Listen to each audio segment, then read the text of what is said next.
함께 기도하시겠습니다. 사랑의 아버지 하나님, 오늘도 주님의 은혜 앞에 머물 수 있도록 이 첫 시간 우리를 불러주심을 감사합니다. 하나님이 나의 산성이요 방패시요 피할 바위라는 시편 기자의 고백이 곧 오늘 우리의 고백이 될 수 있도록 은혜를 더하여 주시옵소서. 이 하루를 주님의 은혜와 주님의 보호하심과 주님의 붙드심 없이는 살아갈 수 없사오니 이 시간도 주의 생명의 말씀으로 능력의 말씀으로 붙들어 주시고 성령으로 또한 우리에게 함께하여 주셔서 이 말씀에 사로잡혀 오늘도 이 말씀이 지시하는 길을 따라 생명길을 걸으며 축복된 삶을 살아갈 수 있도록 이 시간 우리에게 임재하시고 말씀하시고 함께하여 주시옵소서. 감사를 드리며 우리 구주 예수 그리스도의 이름으로 기도합니다. 아멘.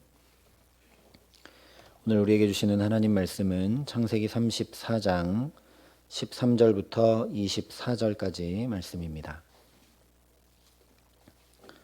창세기 34장 13절부터 24절까지 말씀입니다. 창세기 34장 13절부터 24절까지 말씀을 제가 봉독해 드리겠습니다. 하나님의 말씀입니다.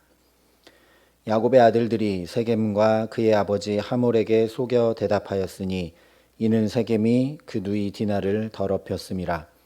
야곱의 아들들이 그들에게 말하되 우리는 그리하지 못하겠노라. 할례 받지 아니한 사람에게 우리 누이를 줄 수 없노니 이는 우리의 수치가 됨이니라. 그런즉 이같이 하면 너희에게 허락하리라.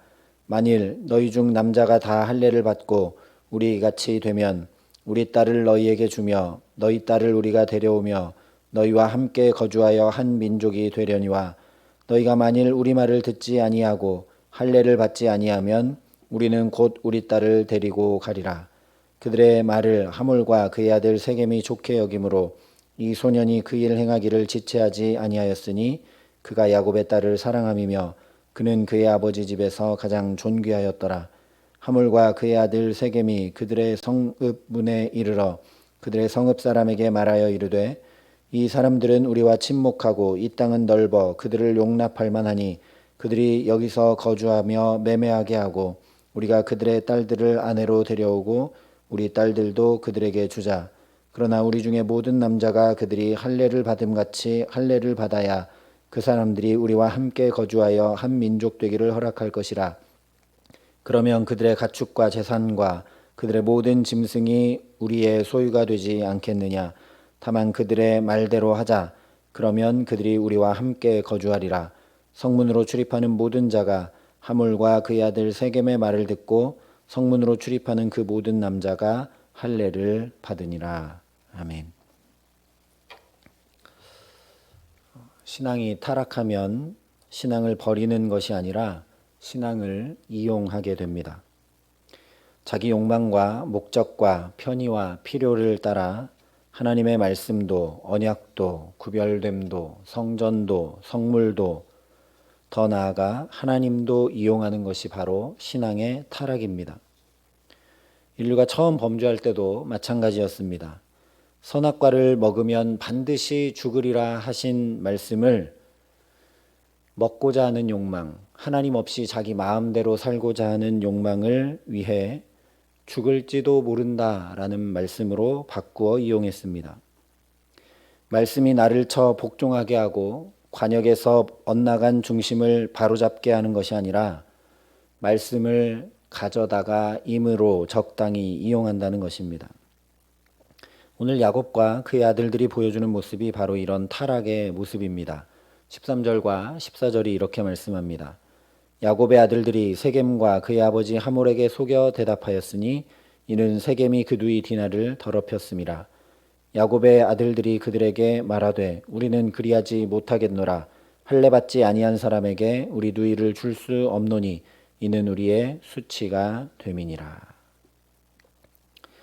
이미 성경에 2절에 욕되게 하고 5절에 더럽혔다, 7절에 이스라엘에게 부끄러운 일 곧 행하지 못할 일이 일어났다 말씀하며 계속 보여주고 있듯이 야곱과 그의 아들들도 디나가 부끄러움을 당한 일이 단순히 부끄러움 당한 일이 아니라 하나님 앞에 거룩을 잃고 더럽혀진 것이라는 것을 알고 있었습니다. 그래서 오늘 13절에도 더럽혔음이라고 자기들이 이야기합니다. 수치가 됨이라고 자기들 입으로 이야기합니다. 문제는 이것이 그렇게 하나님 앞에 거룩을 잃은 일이요, 하나님 앞에 더럽혀진 일이고 수치를 당한 일, 하나님과 관련하여 잘못되어진 일이라는 것을 안다면 먼저 하나님 앞에 나가 엎드려야 마땅합니다. 그런데 하나님 앞에 전혀 나아가지 않고 이 수치와 더럽힘을 안겨준 대상, 하몰과 세겜이 행한 방법과 똑같은 방법으로 맞서 나가고 있습니다. 세겜이 디나를 볼모로 집에 잡아 두었으면서도 마치 사랑해서 결혼하려 하는 것처럼 속이고 원하는 것은 무엇이든 다 주겠다라고 속이는 것과 똑같은 방법으로 야곱의 아들들이 세겜과 그의 아버지 하몰에게 속여 대답합니다. 또한 세겜이 억지로 디나를 범하고 억지로 아버지에게 결혼하여 달라고 명령하며 그렇게 힘과 압력을 가하여 야곱의 가족들을 협박한 것과 똑같은 방법으로 야곱의 아들들이 세겜과 하몰을 강압하고 협박합니다. 15절부터 17절에 이렇게 이야기합니다. 그런즉 이같이 하면 너희에게 허락하리라. 만일 너희 중 남자가 다 할례를 받고 우리같이 되면 우리 딸을 너희에게 주며 너희 딸을 우리가 데려오며 너희와 함께 거주하여 한 민족이 되려니와 너희가 만일 우리 말을 듣지 아니하고 할례를 받지 아니하면 우리는 곧 우리 딸을 데리고 가리라. 협박의 근거가 바로 할례입니다. 하나님과 관련되어 잘못된 일이라는 걸 알았다면 절대 이렇게 이야기할 수 없습니다. 우리는 원래부터 이방 민족과 결혼할 수 없는 민족이다. 너희와 통혼할 수 없다. 너희와 한 민족이 되는 건 불가능한 일이다. 그렇게 명확하게 이야기했어야 마땅한데 할례를 가지고 적당히 이용하여 협박합니다. 우리는 다 할례 받고 구별된 민족이니 우리와 통혼하고 함께해서 한 민족이 되려면 너희도 할례를 받아서 우리와 같이 되라 라고 이야기합니다. 이것이 아주 심각한 문제입니다. 하나님의 거룩한 언약의 징표를 속임의 도구, 자기들의 목적을 이루기 위한 도구, 또 복수의 도구로 이용하고 있기 때문입니다. 창세기 17장에 하나님께서 아브라함에게 할례를 행하라고 처음 이렇게 분명하게 말씀하셨습니다. 너희 중 남자는 다 할례를 받으라. 이것이 나와 너희와 너희 후손 사이에 지킬 내 언약이니라. 할례는 단순히 몸에 지닌 어떤 표시 정도가 아니라 하나님과 그의 백성들이 대대로 지킬 하나님의 언약 그 자체입니다. 내 언약이니라. 하나님의 언약이기 때문에 사람이 마음대로 이용할 수 있는 그런 것이 아닙니다. 신약에서만 할례는 마음에 할지니 영에 있고 율법 조문에 있지 아니한 것이라 말씀한 것이 아닙니다. 신약에서만 할례의 행위가 아니라 하나님을 향한 중심, 그 언약의 이행이 곧 할례다 한 것이 아니라 이미 신명기에서 이렇게 말씀하셨습니다. 그러므로 너희는 마음의 할례를 행하고 다시는 목을 곧게 하지 말라. 할례의 표식이 중요한 것이 아니라 할례를 왜 행해야 되는지, 하나님께서 왜 할례로 언약을 행하셨는지 그 마음 중심이 중요하다는 것이죠. 단순히 몸에 지닌 표식 정도가 아니라 하나님의 언약 그 자체다라는 말씀입니다. 그렇기 때문에 정반대의 경우도 마찬가지입니다. 마음 중심을 하나님 앞에 올곧게 가지고만 있어서 되는 일이 아니라 반드시 할례를 행해야 합니다. 마음 중심으로 하나님께 가지고 있는 것이 우리의 삶으로 이루어지고 지켜지고 행해져야 하기 때문입니다. 출애굽기 4장에 모세가 부름을 받고 애굽으로 향해 가는 길에 하나님이 갑자기 모세를 죽이려고 하십니다. 이유는 아들들에게 할례를 행하지 않은 채로 소명의 길을 가려 하기 때문입니다.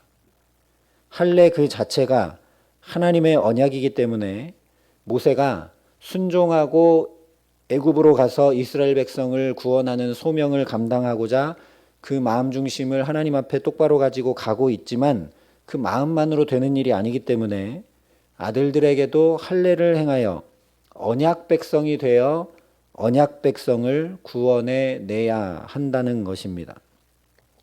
이처럼 심지어 하나님께서 화를 낼 정도로 설득했던 그 모세를 이제 죽이려고까지 하실 정도로 했던 중요한 언약이 바로 할례입니다.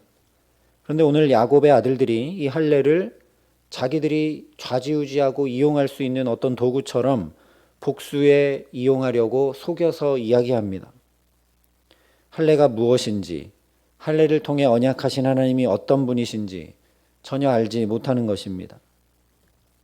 정말 하나님께서 택하신 백성이어서 하나님의 언약으로 우리가 할례하고 하나님께 선택받았고 하나님이 함께 하시는 민족임을 알았다면 친히 하나님께서 당신의 백성이 당한 치욕을 갚아주실 것을 믿었을 것입니다. 그런데 야곱도 여전히 잠잠함으로 여기에 동조하고 있습니다.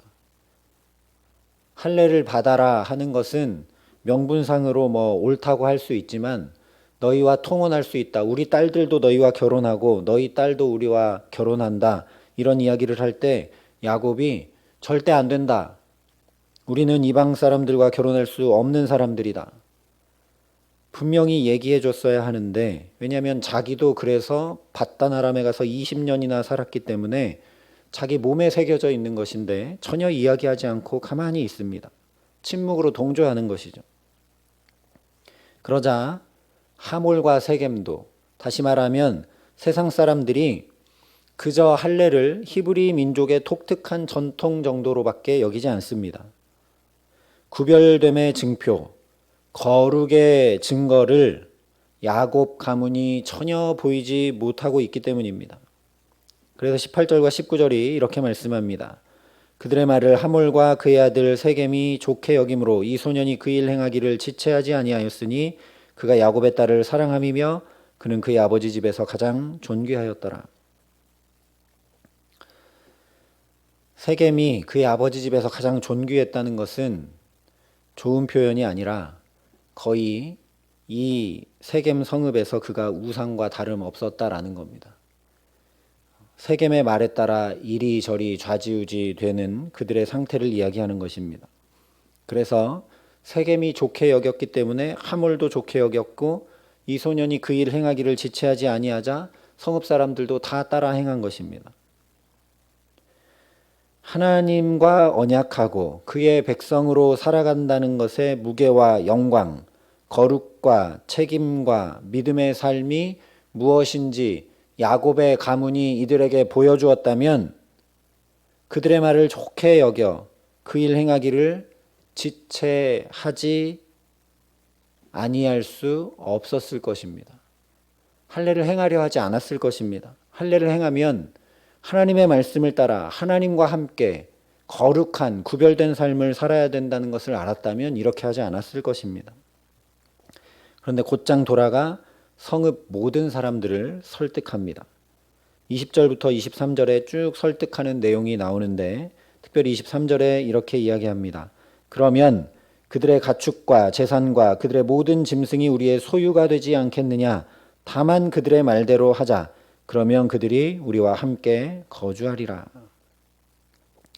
길게 쭉 이야기하고 있지만 간단히 얘기하면 그냥 할례 한번 해주자. 그러면 우리가 지금까지 우리 성읍 앞에 살던 저 야곱을 보지 않았느냐? 야곱에게 정말 많은 재산과 가축들이 있지 않냐? 조금 눈 감고 할례 한번 해주면 저 많은 재산이 다 우리의 소유가 될 것이다 라고 말하고 있는 것입니다. 여기 하몰과 세겜의 검은 속내가 적나라하게 드러납니다. 정말 디나를 사랑하고 그래서 결혼하려고 하는 것이 아니라 이 결혼을 통해서 야곱의 모든 소유와 재산을 탈취해서 자기들 것으로 만들려는 것이 진짜 목적임이 여기 드러납니다. 이처럼 거룩을 잃은 하나님의 백성은 존귀함을 다 잃고 세상에 이용당하고 속고 또 무시당하는 존재로 전락하고 말게 됩니다. 야곱이 지난 20년 동안 그렇게 라반에게 볼모로 잡혀서 무시당하고 이용당하는 삶을 살았음에도 불구하고 또다시 하나님보다 세상을 바라보고 있습니다. 그래서 또 이용당할 위기, 또 빼앗길 위기, 또 모든 것이 다시 원점으로 돌아갈 위기에 처하게 됩니다. 인간이 이렇게 연약하고 이렇게 무지함을 보라는 말씀입니다. 20년 동안 그렇게 고생을 했는데 또 그 자리로 되돌아가려 한다는 것입니다. 하나님 없이 살면 어떻게 되는지 야곱을 통해 제발 깨달아 알라는 말씀입니다. 이렇게 하몰과 세겜은 약 10여 년 동안 세겜 성읍 앞에 살고 있는 저 야곱의 모든 소유와 재산을 드디어 우리가 다 손쉽게 얻을 수 있는 기회가 바로 지금이다 라고 사람들을 설득합니다. 그래서 이 많은 이득을 취할 수 있다는 논리가 쉽게 받아들여져서 성읍 모든 남자들이 할례를 받게 됩니다. 세상의 논리는 늘 이렇습니다. 잠깐 아프고 나면 벌 수 있는 돈이 얼마인지 잘 봐라. 잠깐이면 된다. 눈 한 번만 딱 감으면 된다 라고 이야기를 합니다. 그러나 결과는 절대 그렇게 되지 못합니다. 이 일로 인해 자기 족속이 다 망하고 말게 됩니다. 야곱도 마찬가지입니다. 이제 라반과 에서의 문제도 해결이 되었고 재산도 많이 있고 내가 땅도 샀고 평안하고 문제도 별로 없으니 여기 가나안 땅에 잘 정착해서 사는 쉬운 길을 택하려 한 것입니다. 그래서 굳이 베델로 올라가서 거기 제단을 쌓고 하나님을 붙드는 번잡한 일을 다 멈추고 자기 임의대로 자기가 그냥 제단을 자기 원하는 곳에 쌓고 제사를 드리고 세겜 성읍 앞에서 약 10년을 그냥 멈추어 있는 것입니다. 그 결과는 마찬가지로 정말 부끄러운 수치, 더럽힘을 당하고 또다시 모든 것을 잃고 빼앗길 위기, 두려움에 휩싸이게 됩니다. 쉬운 길이 아니라 하나님의 길을 가는 저와 여러분 되게 하시기를 간절히 기도합니다. 세상의 말과 소리가 아니라 하나님의 말씀을 듣고 따라 준행하며 살아가는 은혜 주시기를 간절히 소망합니다. 예수님께서도 분명히 말씀하셨습니다. 좁은 문으로 들어가라. 멸망으로 인도하는 문은 크고 그 길이 넓어 그리로 들어가는 자가 많고 생명으로 인도하는 문은 좁고 길이 협착하여 찾는 이가 적음이라. 그러니 거꾸로 우리에게 힘겨운 일이 있다면 내가 믿음의 길을 잘 버티며 가고 있구나 확인하는 기쁨을 누리시기를 바랍니다. 불편한 일이 있다면 좁은 길로 생명길로 잘 인도함 받고 있구나 감사하는 믿음의 사람들 되게 하시기를 간절히 기도합니다. 그래서 정말 시험당하는 일 없이 세상에 이용당하고 끌려다니는 일 없이 존귀한 주의 자녀로 오늘을 살게 하시기를 기도합니다. 이사야서에 존귀한 자는 존귀한 일을 계획하나니 그는 항상 존귀한 일에 서리라 말씀하신 그대로 오늘도 여기 하나님 앞에 기도함으로 먼저 하나님과 함께 존귀한 일을 오늘 계획하며 나아가기에 하나님과 사람 앞에 존귀히 여김받아 우리 모든 삶이 존귀한 일에 서게 하시는 귀한 은총 주시기를 우리 구주 예수 그리스도의 이름으로 간절히 축원합니다. 함께 기도하시겠습니다. 사랑의 아버지 하나님, 정말 연약하고 부족하여 세상의 소리가 너무 잘 들리고 눈앞에 있는 것들의 이득을 따라 움직이기가 너무 쉽고 하나님의 말씀을 지켜 준행하는 것이 너무 어려울 때가 많은 우리를 긍휼히 여겨 주시옵소서. 야곱처럼 다 알고 있지만 그냥 멈추고 그냥 침묵하고 그렇게 있을 때가 많은 우리들을 긍휼히 여겨 주시옵소서. 아버지 하나님, 오늘 야곱을 통해 보게 하신 그대로 그렇게 하나님의 말씀을 부단히 따라 준행하지 못할 때 우리가 어떤 나락으로 떨어지게 되는지 분명히 알게 하시고 예수님 말씀하신 대로 좁은 문으로 생명길로 들어가기를 힘쓰는 우리 모두가 되게 하여 주시옵소서.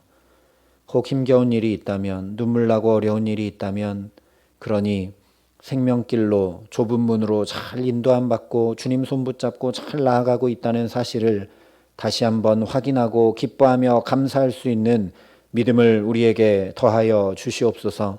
오늘도 그렇게 하나님과 함께 존귀한 일들을 계획하고 그 말씀을 따라 존귀한 삶을 살아가고자 주 앞에 엎드려 싸우니 하나님 이 시간 성령으로 충만히 임재하여 주셔서 오늘 모든 일들 가운데 하나님과 함께하기에 사람 앞에 하나님 앞에 존귀히 여김받고 모든 삶의 자리에서 세상으로부터 멸시당하고 이용당하는 것이 아니라 존귀한 일에 서서 주님의 영광을 드러낼 수 있도록 우리의 모든 삶의 걸음에 함께하여 주시옵소서.